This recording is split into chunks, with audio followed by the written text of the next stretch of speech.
días a todos.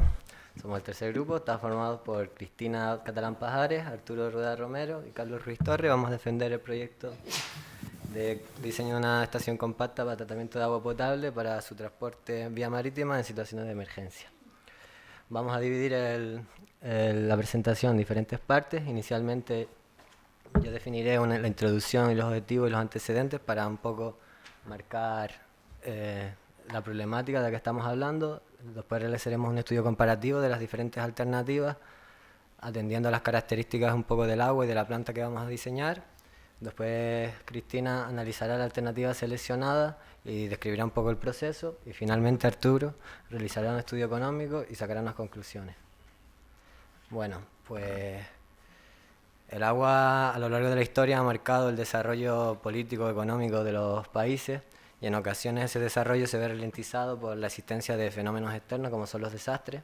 Vamos a dividir los desastres en dos tipos: naturales, cuando, perdón por la redundancia, interviene la naturaleza, como puede ser un terremoto, una sequía, etcétera, o humanos, cuando es un conflicto bélico, por ejemplo. Entonces, en determinadas situaciones, esos fenómenos causan unos daños tan radicales que la población local no puede solucionarlo, sino que se necesita una asistencia externa.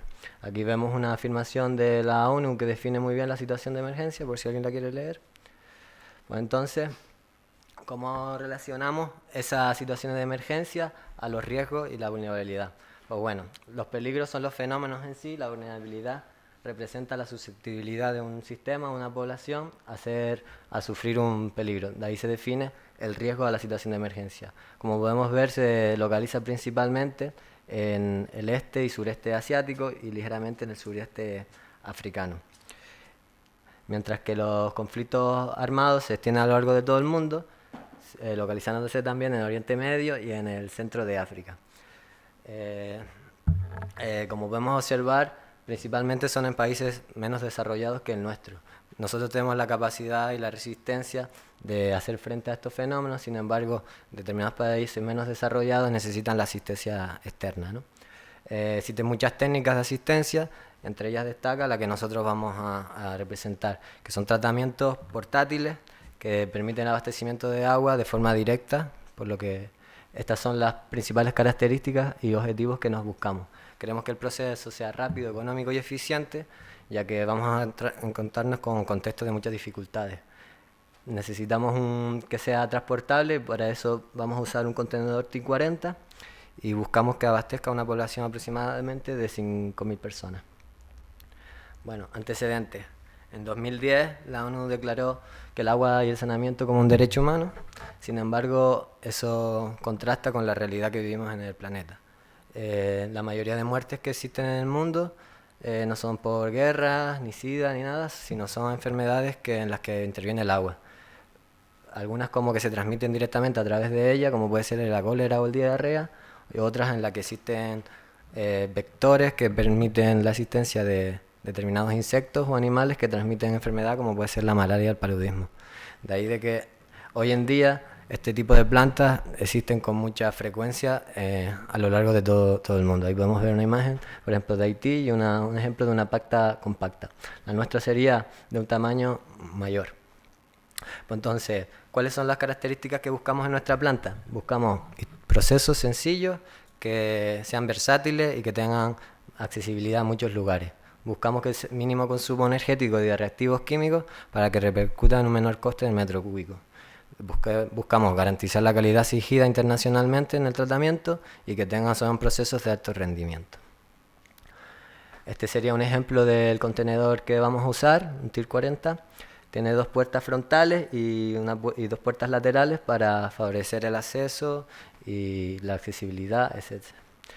Por decir, tiene 12 metros de largo aproximadamente y 2,4 metros de ancho y largo, por lo que es una limitación que hemos tenido en cuenta. Bueno, este es el punto fuerte de lo que nos ha limitado también el diseño del proceso. Aparte de la calidad y cantidad, hay otros dos factores a tener en cuenta, que son el tiempo, que al ser situaciones de emergencia necesitamos una actividad de tiempo muy pequeña para acceder a dar agua a todo el mundo en el menor tiempo posible. Y bueno, metiéndonos más en la calidad, hay 3 factores importantes, son sabor, turbidez y coliforme. El sabor en sí no es una característica del agua, pero hasta darse situaciones de emergencia es importante que tenga buenas características organolépticas, porque en caso contrario la población puede preferir aguas que sí tengan esas características organolépticas, pero que no cumplan con los requisitos físico-químicos. Por lo que entonces es una manera de garantizar que la población acepta el agua que hemos tratado. La turbidez es otro factor importante que hemos tenido en cuenta, ya que en la etapa final, que después explicaremos, hacemos una postcloración. Esa postcloración solo es posible si hay una turbidez menor a 5 NTU. Entonces vamos a tener que, es uno de los parámetros que más vamos a tener en cuenta para poder desinfectar el agua. Y por último, los coliformes. Por directiva internacional no puede haber coliformes ni patógenos en 100 mililitros, entonces también va a ser otro de los objetivos principales. En cuanto a la cantidad del agua, también por normativa internacional, el proyecto FERA determina que cuando hay una situación de emergencia, inicialmente existe una dotación mínima de 15 litros por habitante día. Sin embargo, nuestras plantas están diseñadas para cuando la situación se normaliza. Entonces aumenta la dotación ascendiendo a 100 litros habitante día. Ese será el dato de cálculo, la base de diseño que utilizaremos para nuestros caudales. Entonces, en función de esto, existen muchos tratamientos que se usan en este tipo de situaciones y se resumen principalmente en 3 objetivos: eliminación de organismos patógenos, el primero de ellos. Para ellos existen 2 métodos: desinfección física y desinfección química. Desinfección física sería aquellos en los que utilizamos elementos naturales como la luz ultravioleta o calor y no intervienen reactivos químicos. Estos no tienen la eficiencia que tienen, por el contrario, desinfecciones químicos, que tienen la característica de usar reactivos, que tienen un gran carácter oxidante y desinfectar el agua. Después, eliminación de contaminantes químicos. Nuestra planta va a estar limitada en este aspecto, porque no vamos a tener la tecnología disponible para eliminar tantas sustancias químicas, por lo que se opta por sustituir ese agua por de otras características que tengan mejor cualidades. Y por último está la eliminación de turbidez. Aquí existen multitud de técnicas, entre las que destacamos la filtración y la sedimentación. Entonces realizamos un estudio comparativo atendiendo a la eficacia del tratamiento, al coste que supondría la misma, la dificultad de su implantación en situaciones de emergencia y aquí un resumen global de su utilidad en situaciones. A partir de ahí pudimos discriminar los que no considerábamos oportunos y los que mejor reunían las cualidades que buscamos. Y a partir de ahí seleccionamos el proceso que ahora a continuación explicará Cristina. Vale, yo ahora voy a explicar los procesos que hemos seleccionado con los sistemas que vamos a emplear para la construcción de la planta. En primer lugar, definir el diagrama del proceso que vamos a seguir con una predesinfección inicial, una coagulación-floculación para una posterior decantación, para ayudar a esa decantación, 2 filtraciones, una en sílex y otra en carbón activo, una ultrafiltración que únicamente se utilizará en situaciones específicas y una desinfección final, para conseguir finalmente el agua potable. Vamos a describir cada uno de los tratamientos que hemos elegido. En primer lugar, se ha optado por un pretratamiento físico, un desbaste con un filtro de alcachofa que se colocará al inicio de la tubería de succión para evitar que entren grandes sólidos a la planta y puedan dañar los equipos. En segundo lugar, se va a utilizar una precloración para evitar el crecimiento de microorganismos y de algas dentro de la planta. Y como compuesto se ha utilizado el hipoclorito de calcio. Respecto a la coagulación-floculación, es un sistema que ayuda en la clarificación del agua y como coagulante se ha utilizado sulfato de aluminio y como floculante almidón de patata. La coagulación desestabiliza los coloides y la floculación forma flóculos, que son partículas de mayor tamaño que ayudan en su sedimentación. La sedimentación separa la materia suspendida y los flóculos anteriormente generados por procesos gravitatorios. Y hay que destacar que para una óptima clarificación hay que tener muy en cuenta cada uno de los aspectos que se van a encontrar en las distintas condiciones de trabajo. Respecto a la filtración, el principal objetivo es mejorar la turbidez para conseguir una posterior desinfección correcta, además de mejorar las características físico-químicas. En nuestro caso, como ya se ha comentado, vamos a utilizar un filtro sílex antracita que hace una separación mecánica a través de un lecho multicapa y un filtro de carbón activo que utiliza el proceso de absorción con una atracción electroquímica sobre la superficie. La ultrafiltración es una separación física a través de procesos de membrana que da agua de muy buena calidad, reteniendo la totalidad de los microorganismos. Presenta varias desventajas, como la necesidad de una alta presión para poder trabajar, son equipos frágiles y que tienen una gran tendencia al ensuciamiento. Por lo que, en este caso, solo se va a utilizar para momentos muy particulares y de manera temporal para tratar aguas que sean de muy mala calidad. Y finalmente una postcloración para garantizar la desinfección y evitar la transmisión de enfermedades.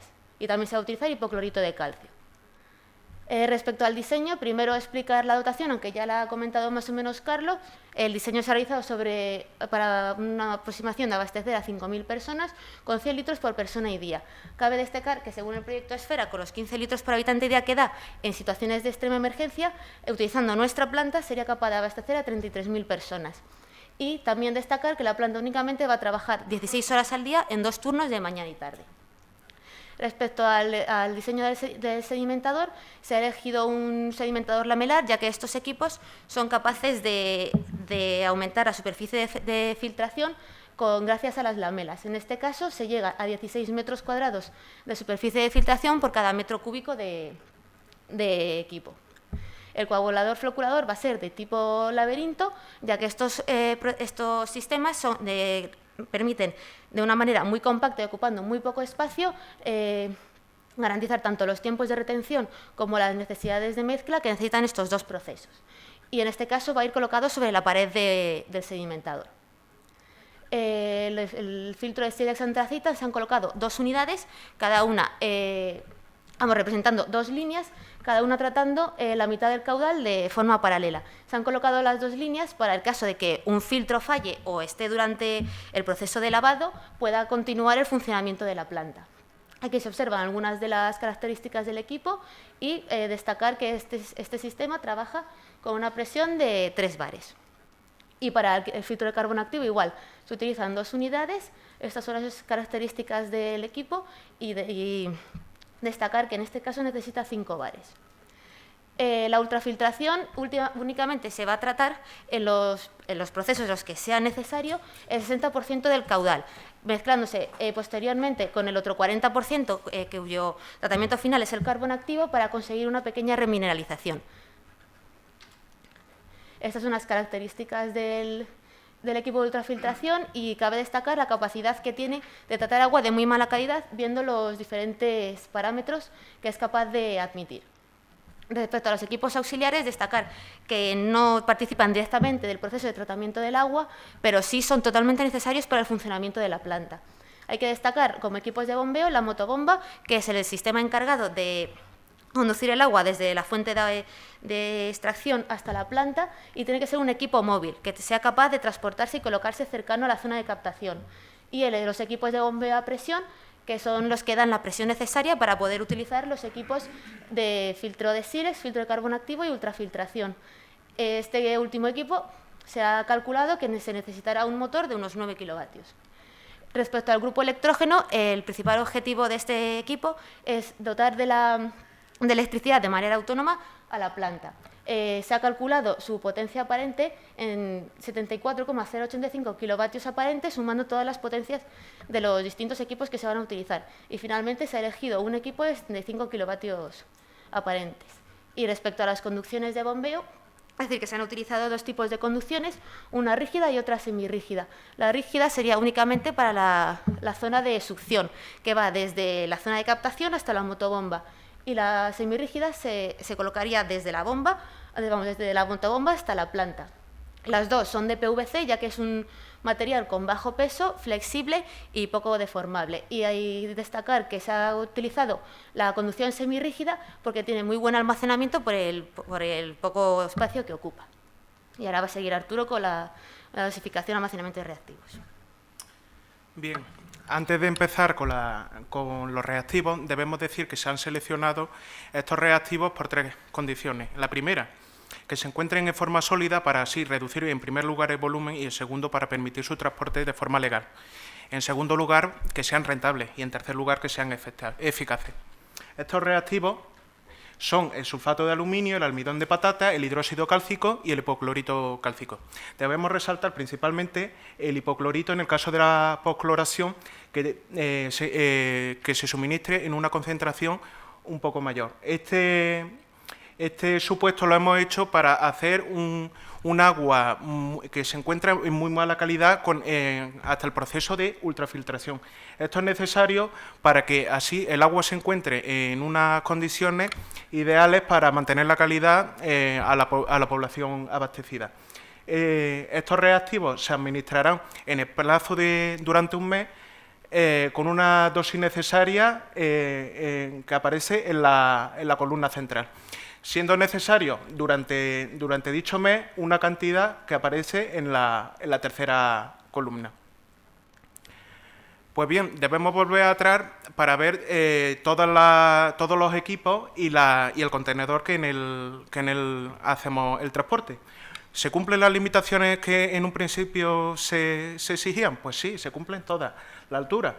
El equipo de ultrafiltración es el equipo más alto, pues no alcanza esa altura, ni alcanzamos ni siquiera tampoco la mitad del peso máximo exigido. Y por último, la superficie. El peso total, pues se puede ver que en más del 70% lo abarcan los equipos principales. Y respecto a la superficie, hemos distribuido cada uno de los equipos con el funcionamiento de izquierda a derecha de todo el tratamiento de la planta, habiendo suficientes espacios para colocar el resto de productos o equipos que en el mismo no están descritos, permitiendo el transporte de todo el equipo para la zona donde tiene que tratarse el agua y permitiendo así también el transporte. Respecto al estudio económico, lo hemos enfocado en dos apartados. En primero, el coste de construcción.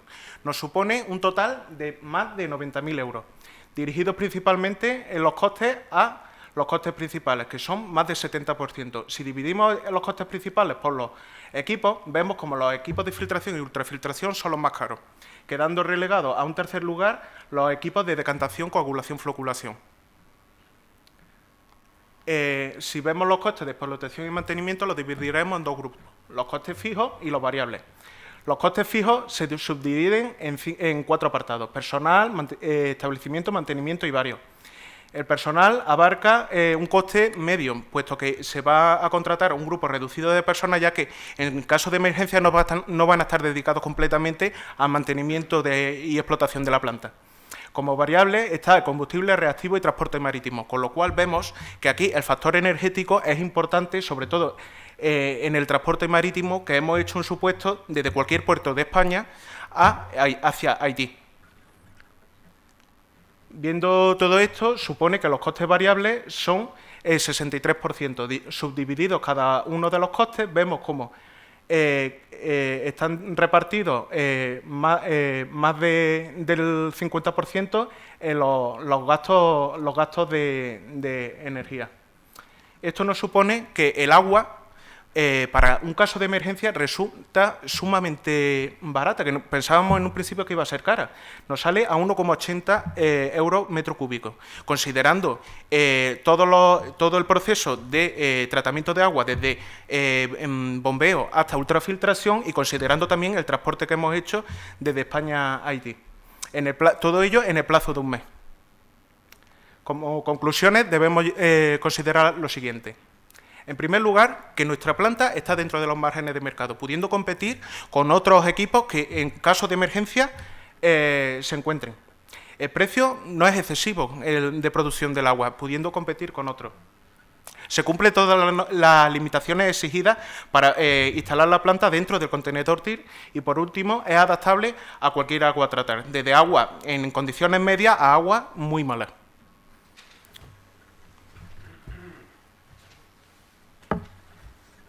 Ya.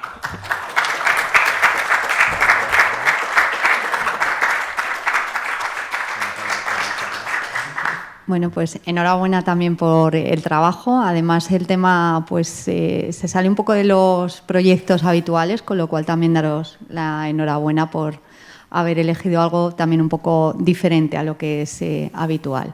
Sin más, paso la palabra a los tutores para que os hagan las preguntas.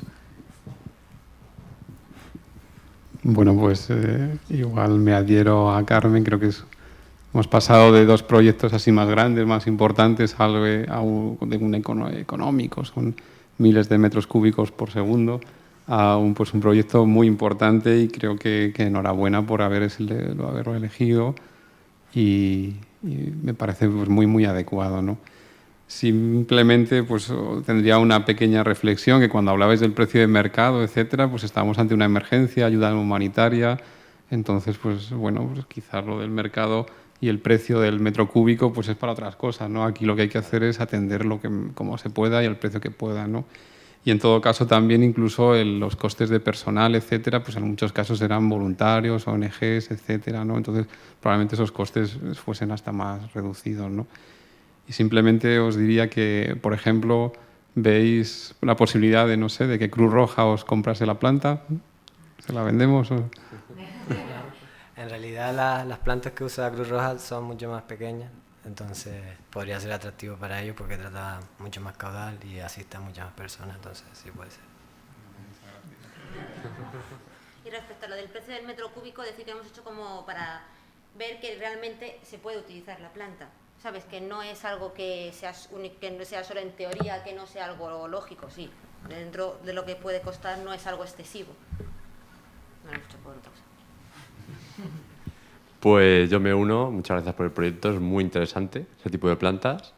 Cada vez hay más empresas que se dedican a este mercado, igual no con fines tan humanitarios, pero sí que es cierto que yo los considero súper importantes, que algunos organismos tengan la capacidad de reaccionar ante emergencias con este tipo de plantas puede ayudar muchísimo a la población en que tengan ese problema en ese momento. Yo solo tenía un par de cuestiones técnicas, un poco porque entiendo que es muy complicado hacer encaje de bolillos en un contenedor y meter ahí todos los equipos. Pero no me ha quedado claro la ultrafiltración, por ejemplo, qué tipo de membrana es. ¿Es una membrana plana? ¿Es capilar? ¿Es tubo presurizado? Es un equipo compacto que lleva membranas, creo que eran orgánicas, de tipo... No me acuerdo muy bien. Vale, es un equipo que viene compacto, sí, ¿no? Sí, No es poner los bastidores por membrana, es un equipo que directamente... Ok. Y luego, lo que es para ese lavado de ultrafiltración y los filtros, habéis previsto más o menos, aunque no esté representado en el esquema y demás, pero habéis medio pensado cómo lo haríais, el lavado de filtros, el lavado de ultrafiltración. Sí, supusimos como del agua producto, que usábamos un 10% aproximadamente. Vale, y entiendo que los equipos auxiliares no sean muy grandes y que abrían en el contenedor. Sí. Vale.